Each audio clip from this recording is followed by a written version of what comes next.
ये कहानी है करीब 15 साल पहले की, जब सूरज से निकला एक जबरदस्त सोलर फ्लेयर पूरी धरती पर कहर बनकर टूटा। इस धमाके ने ओजोन परत को पूरी तरह खत्म कर दिया था। नतीजा ये हुआ कि सूरज की खतरनाक अल्ट्रावायलेट किरणों ने धरती का तापमान लगभग 66 डिग्री सेल्सियस तक पहुंचा दिया। इतनी गर्मी में इंसान, जानवर और पेड़ पौधे, लगभग सब कुछ मिट गया। अब हम देखते हैं एक आदमी को जो सुरक्षात्मक कपड़े पहनकर धूल भरी आंधी में इधर उधर खाने की तलाश कर रहा है। उसकी कलाई पर बंधी मशीन उसे चेतावनी देती है कि यहाँ रेडिएशन बहुत ज्यादा है। वो अपने डॉग जैसे दिखने वाले छोटे रोबोट के साथ एक बंद स्टोर में जाता है। वहां उसे एक इंसान की लाश दिखती है, लेकिन वो बिना ध्यान दिए आगे बढ़ जाता है। स्टोर पहले से लूटा हुआ था, लेकिन उसे थोड़े से डॉग फूड के पैकेट मिल ही जाते हैं। ये देखकर वो खुश होकर कहता है, लगता है आज कोई बहुत खुश होने वाला है। फिर वो दीवार पर एक निशान बना देता है, जिससे पता चलता है कि वो यहाँ पहले आ चुका है। इसके बाद वो अपने ट्रक में बैठकर शहर की ओर निकलता है। रास्ते में खड़ी गाड़ियों को धक्का मारते हुए वो मस्ती मस्ती में गाड़ी चला रहा होता है, लेकिन तभी उसकी डिवाइस फिर से बीप करने लगती है और सामने से एक बहुत बड़ा धूल का तूफान आता दिखता है। वो तुरंत ट्रक घुमाता है और तेजी से अपने ठिकाने की तरफ भागता है और आखिरकार वक्त रहते वो सुरक्षित पहुंच जाता है। अब हम जानते हैं इस आदमी का नाम फिंच है। पहले वो एक बड़ी रोबोट कंपनी में इंजीनियर था और आज उसी पुरानी फैक्ट्री में अपने डॉग और एक छोटे से सहायक रोबोट के साथ रह रहा है। फिंच अपने डॉग को खाना खिलाता है और फिर लेबोरेटरी में चला जाता है। वहां से वो कुछ जरूरी किताबें निकाल कर उन्हें स्कैन करता है। दरअसल फिंच एक इंसान जैसे दिखने वाले ह्यूमनॉइड रोबोट पर काम कर रहा है। वजह यह है कि फिंच एक खतरनाक बीमारी से जूझ रहा है और उसे पता है कि उसका वक्त अब ज्यादा नहीं बचा। इसलिए वो चाहता है कि उसके बाद कोई तो हो जो उसके प्यारे डॉग की देखभाल कर सके। कई कोशिशों के बाद आखिरकार एक दिन उसकी मेहनत रंग लाती है और रोबोट अचानक बोल उठता है। ये देखकर फिंच की खुशी का ठिकाना नहीं रहता। वो अपने डॉग से हंसकर कहता है, मुबारक हो, तुम्हें एक नया दोस्त मिल गया। इसके बाद फिंच रोबोट से सवाल जवाब करने लगता है। रोबोट बताता है कि उसके 4 नियम हैं। पहला, कोई भी रोबोट इंसान को नुकसान नहीं पहुंचा सकता। दूसरा, इंसान को खतरे में नहीं डालेगा। और सबसे अहम चौथा नियम यह है कि अगर फिंच कभी मौजूद ना रहा तो ये रोबोट हर हाल में डॉग की देखभाल करेगा। ये सुनकर फिंच को चैन मिलता है, लेकिन तभी अचानक बिजली चली जाती है। फिंच तुरंत छत पर चढ़कर लाइट सिस्टम ठीक करता है। तभी उसे दिखता है कि एक बहुत बड़ा तूफान उनकी तरफ बढ़ रहा है। फिंच तुरंत नीचे आकर रोबोट को मौसम की मशीन से जोड़ देता है और कहता है, मुझे पूरा मौसम का डाटा चाहिए। रोबोट बताता है कि तूफान अगले 24 घंटे में यहाँ पहुंच जाएगा और बेहद खतरनाक होगा। इतना ही नहीं, ये तूफान करीब 40 दिन तक चलेगा। ये सब सुनकर फिंच और ज्यादा परेशान हो जाता है, क्योंकि अगर वो यहीं रुके तो शायद जिंदा नहीं बच पाएंगे। इसलिए वो तय करता है कि अब उन्हें यहाँ से निकलना ही होगा। नक्शा देखकर फिंच सोचता है कि पश्चिम यानी वेस्ट दिशा सबसे सही रहेगी। वो अपने डॉग गुडियर से कहता है, हम सैन फ्रांसिस्को जाएंगे। अगर किस्मत साथ दी तो वहां हमें खाने और रहने की जगह मिल सकती है। लेकिन तभी फिंच की नाक से खून गिरने लगता है। ये साफ इशारा था कि उसके पास ज्यादा वक्त नहीं है। अब उसे जल्दी करना होगा। वो रोबोट को तैयार करता है, लेकिन तूफान आने से पहले उसमें सिर्फ 72% जानकारी ही डाल पाता है। यानी रोबोट अभी अधूरा था और उसे बहुत कुछ सीखना बाकी था। फिंच उसे चलना सिखाता है। जैसे जैसे फिंच कदम बढ़ाता है, रोबोट उसकी नकल करता है और धीरे धीरे चलना सीख जाता है। इसके बाद फिंच खाने पीने का सामान और दवाइयां लेकर अपनी खास मॉडिफाइड वैन में पहुंचता है। ये वैन बाहर की खतरनाक गर्मी और रेडिएशन से उन्हें सुरक्षित रख सकती थी। अब ये तीनों, फिंच, उसका डॉग और नया रोबोट, सफर पर निकल पड़ते हैं। रास्ते में रोबोट खाली और सुनसान शहरों को देखकर मासूमियत से पूछता है, सब लोग कहाँ गए? फिंच हल्की मुस्कान के साथ कहता है, ये लंबी कहानी है, फिर कभी बताऊंगा। कुछ दूर जाकर फिंच एक सुरक्षित जगह पर गाड़ी रोकता है और रोबोट से कहता है, चलो अब तुम्हें बहुत कुछ सिखाना है। सफर के दौरान ये लोग खाने की तलाश में एक पुराने थिएटर में पहुंचते हैं। वहां उन्हें थोड़े से पॉपकॉर्न मिल जाते हैं। फिंच पॉपकॉर्न बाहर प्लेट पर रखता है और जैसे ही रखता है वो अपने आप उछलने लगते हैं। असल में फिंच रोबोट को यह दिखाना चाहता था कि बाहर का तापमान कितना ज्यादा है। इसी बीच सबकी नजर सामने से आते एक बहुत बड़े तूफान पर पड़ती है। फिंच तुरंत वैन स्टार्ट करता है और वहां से निकलने की कोशिश करता है, लेकिन जल्द ही समझ जाता है कि तूफान की रफ्तार इतनी तेज है कि भागना नामुमकिन है। वो तुरंत वैन को एक जगह रोकता है और चारों ओर कीलें ठोक कर केबल से बांधने लगता है। रोबोट भी उसकी मदद करता है। तूफान आने से पहले वो दोनों मिलकर वैन को मजबूती से बांध देते हैं, लेकिन तूफान इतना जबरदस्त होता है कि वैन हवा में उठने लगती है और कई रस्सियां टूट जाती हैं। फिर भी किस्मत से वो लोग बच जाते हैं। तूफान थमने के बाद फिंच बाहर आता है और देखता है कि वैन का एक टायर खराब हो चुका है। ये देखकर वो परेशान हो जाता है क्योंकि स्पेयर टायर तो था लेकिन जैक नहीं था। तभी रोबोट अपनी ताकत दिखाता है, वो अपने हाथ से ही वैन को ऊपर उठा लेता है। फिंच आराम से टायर बदल लेता है। ये देखकर फिंच खुश हो जाता है और रोबोट से कहता है, आज तुमने कमाल कर दिया। अब मुझे लगता है तुम्हें एक नाम देना चाहिए। और फिर वो उसका नाम रखता है जेफ। उस रात वो लोग वहीं रुक जाते हैं। फिंच अपना सूट ठीक करता है और जेफ को कुछ जरूरी बातें सिखाता है। अगली सुबह जैसे ही सूरज निकलता है, वैन की छत पर लगे सोलर पैनल अपने आप खुल जाते हैं।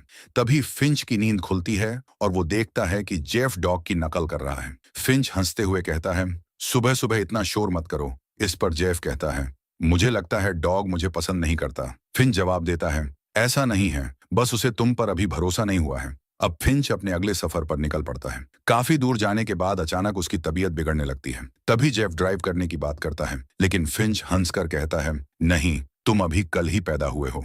थोड़ी देर बाद फिंच वैन को एक पुराने रेस्टोरेंट के सामने रोकता है और कहता है, मुझे थोड़ा आराम चाहिए, तुम यहीं रहकर वैन का ध्यान रखना। फिर वो अंदर चला जाता है, लेकिन वहां उसकी तबीयत और ज्यादा बिगड़ जाती है। उसे जोर जोर से खांसी आती है और मुंह से खून निकलने लगता है। जेफ की आवाज सुनकर गुडईयर भी दौड़कर उसके पास आ जाता है। अब वैन में जेफ अकेला रह जाता है। तभी उसका दिमाग तेजी से काम करने लगता है और वो कूदकर ड्राइविंग सीट पर बैठ जाता है। जेफ गाड़ी चलाने की कोशिश करता है, लेकिन वैन सीधा एक गाड़ी से टकरा जाती है। बाहर से फिंच ये सब देख लेता है, लेकिन बिना यूवी सूट के वो धूप में बाहर नहीं जा सकता था। इसीलिए वहीं खड़े होकर जेफ से चिल्लाकर कहता है, तुम अभी वैन चलाने के लिए तैयार नहीं हो, मेरा सूट मुझे ला दो ताकि मैं वैन तक आ सकूं।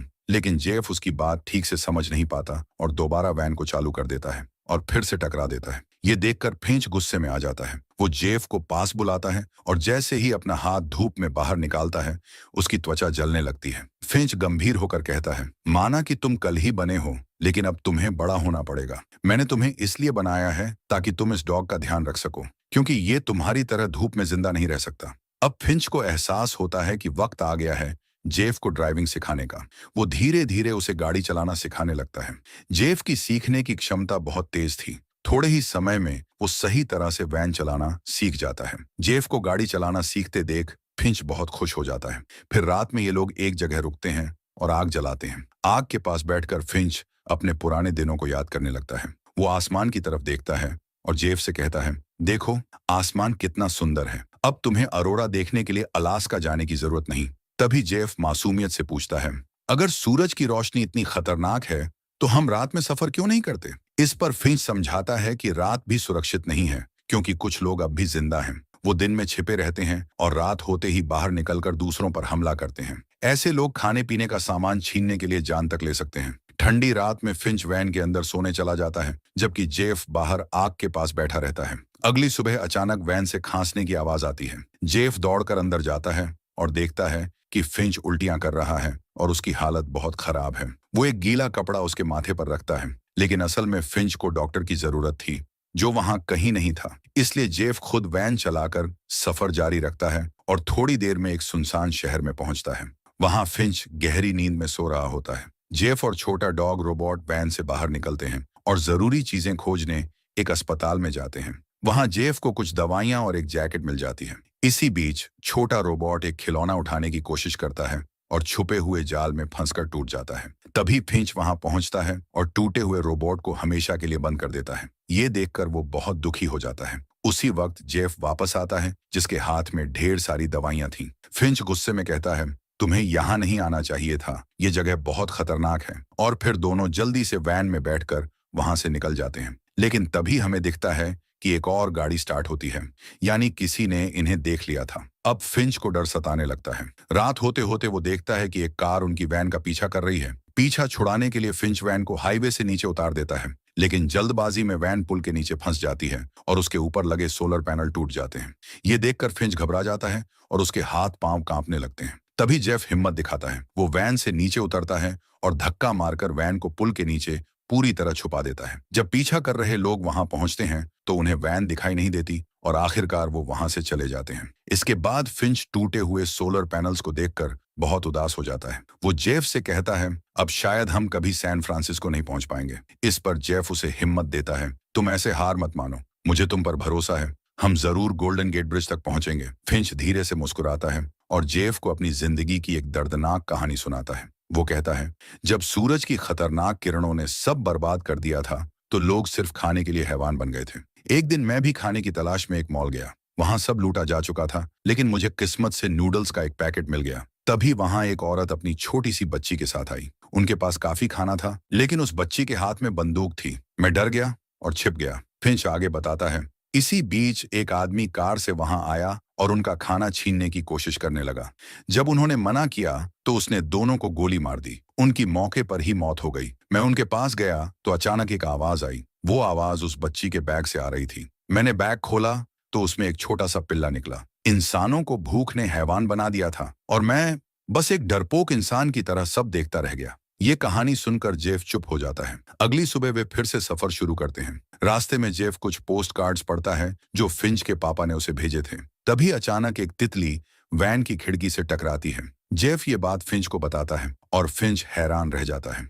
वो अपना हाथ खिड़की से बाहर निकालता है और पाता है कि यहाँ सूरज की खतरनाक किरणें नहीं हैं। फिंच तुरंत वैन से बाहर आता है और उसकी खुशी का ठिकाना नहीं रहता। उसे ऐसा लगता है जैसे उसे एक नई जिंदगी मिल गई हो। तभी एक और तितली उड़कर उसके हाथ पर बैठ जाती है। अब फिंच को यकीन हो जाता है कि ये जगह सच में सुरक्षित है। वो अपने अच्छे कपड़े पहनता है, खुले आसमान के नीचे टेंट लगाता है, खाना खाता है और उस पल को पूरी तरह एंजॉय करता है। तभी जेफ उसकी तरफ देखता है और कहता है, तुमने मुझसे झूठ बोला था। वो गोल्डन गेट ब्रिज वाला कार्ड तुम्हारे अंकल ने नहीं बल्कि तुम्हारे पापा ने भेजा था। जेफ पूछता है, लेकिन उस कार्ड पर तो डैड लिखा था। फिंच गहरी सांस लेकर जवाब देता है, हाँ, मेरे पापा आर्मी में थे। वो ऐसे बड़े बड़े ब्रिज बनाते थे, लेकिन मेरे पैदा होने से पहले ही वो हमें छोड़कर चले गए। मैं उन्हें कभी मिल नहीं पाया। फिर मेरे 15वें जन्मदिन पर मुझे यह पोस्ट कार्ड मिला। उस पर लिखा था कि वो मुझसे गोल्डन गेट ब्रिज पर मिलेंगे। उन्हें इम्प्रेस करने के लिए ही मैंने ये सूट खरीदा था, लेकिन अफसोस हम कभी मिले ही नहीं। फिंच आगे कहता है, मैंने इतने सारे पोस्ट कार्ड इसलिए संभाल कर रखे हैं क्योंकि मैं हमेशा दुनिया घूमना चाहता था, उस ब्रिज की खूबसूरती देखना चाहता था, लेकिन मैं वो कर नहीं सका। हम इंसान भी कितने अजीब होते हैं, जब वक्त होता है तो मौके गंवा देते हैं। ये सुनकर जेफ भावुक हो जाता है और कहता है, कोई बात नहीं, हम अभी वहां चलेंगे और साथ में घूमेंगे। लेकिन फिंच हल्की मुस्कान के साथ जवाब देता है, नहीं जेफ, अब मेरा वक्त आ गया है। तुम बस मुझसे एक वादा करो कि मेरे जाने के बाद तुम इस डॉग का अच्छे से ख्याल रखोगे। जेफ सिर हिलाकर वादा करता है। इसके बाद फिंच अपने डॉग के साथ खेलना शुरू करता है और जेफ को भी शामिल होने के लिए कहता है। लेकिन डॉग अब भी जेफ पर भरोसा नहीं करता और हर बार बॉल लाकर फिंच को ही देता है। फिंच मुस्कुराता है और कहता है, कोई बात नहीं, जल्दी ही तुम दोनों अच्छे दोस्त बन जाओगे। लेकिन तभी अचानक फिंच को खून की उल्टी हो जाती है। उसकी तबीयत तेजी से बिगड़ने लगती है। वो समझ जाता है कि अब उसका आखिरी वक्त आ गया है। फिंच जेफ का हाथ पकड़ता है और जेफ भावुक होकर उसे गले लगा लेता है। ये पल दोनों के लिए बहुत ही इमोशनल होता है। फिंच अब ज्यादा कुछ नहीं बोल पाता। वह वैन के अंदर जाकर लेट जाता है। आखिरी पलों में वह सिर्फ अपने डॉग गुडईयर को प्यार से सहलाता है और धीरे धीरे इस दुनिया को हमेशा के लिए अलविदा कह देता है। उधर बाहर जेफ सामान समेट रहा होता है, तभी उसे गुडईयर के रोने की आवाज सुनाई देती है। उसी पल जेफ समझ जाता है कि फिंच अब नहीं रहा। भारी मन से वह वहीं पर उसका अंतिम संस्कार करता है। अगली सुबह गुडईयर बहुत उदास दिखता है, लेकिन जेफ वही करता है जो फिंच ने उसे सिखाया था। वह उसे खाना खिलाता है, प्यार करता है और उसके साथ बॉल खेलता है। धीरे धीरे दोनों के बीच भरोसा और दोस्ती बनने लगती है। इसके बाद जेफ और गुडईयर सैन फ्रांसिस्को की ओर निकल पड़ते हैं। करीब 18 घंटे का लंबा सफर तय करने के बाद आखिरकार वे गोल्डन गेट ब्रिज पर पहुंच जाते हैं। वही जगह जिसे देखने की ख्वाहिश फिंच ने पूरी जिंदगी दिल में दबा कर रखी थी। जेफ और गुडईयर पुल पर खड़े होकर उसकी खूबसूरती को निहारते हैं। उस पल में जेफ फिंच को याद करता है और उसकी याद में वह पोस्ट कार्ड वहीं पुल पर चिपका देता है जिस पर तीनों का स्केच बना हुआ था। तभी जेफ की नजर वहां पड़े एक और नोट पर जाती है। उसमें एक लड़की का नाम, एक पता और ये लाइन लिखी होती है, हम लोग सुरक्षित हैं। अगर कोई ये नोट पढ़ रहा है तो हम इस पते पर मिलेंगे। ये पढ़कर जेफ की आंखों में उम्मीद की किरण जग जाती है। वह गुडईयर के साथ उस जगह की तलाश में निकल पड़ता है ताकि वह बाकी बचे हुए लोगों से मिलकर एक नई शुरुआत कर सके। और इसी खूबसूरत और इमोशनल मोमेंट के साथ ये मूवी खत्म हो जाती है। अगर आपको यह वीडियो अच्छी लगी हो तो हमारे चैनल को सब्सक्राइब कीजिए और वीडियो को लाइक और शेयर करना बिल्कुल मत भूलना। मिलते हैं अगली वीडियो में एक और धमाकेदार कहानी के साथ। तब तक के लिए धन्यवाद।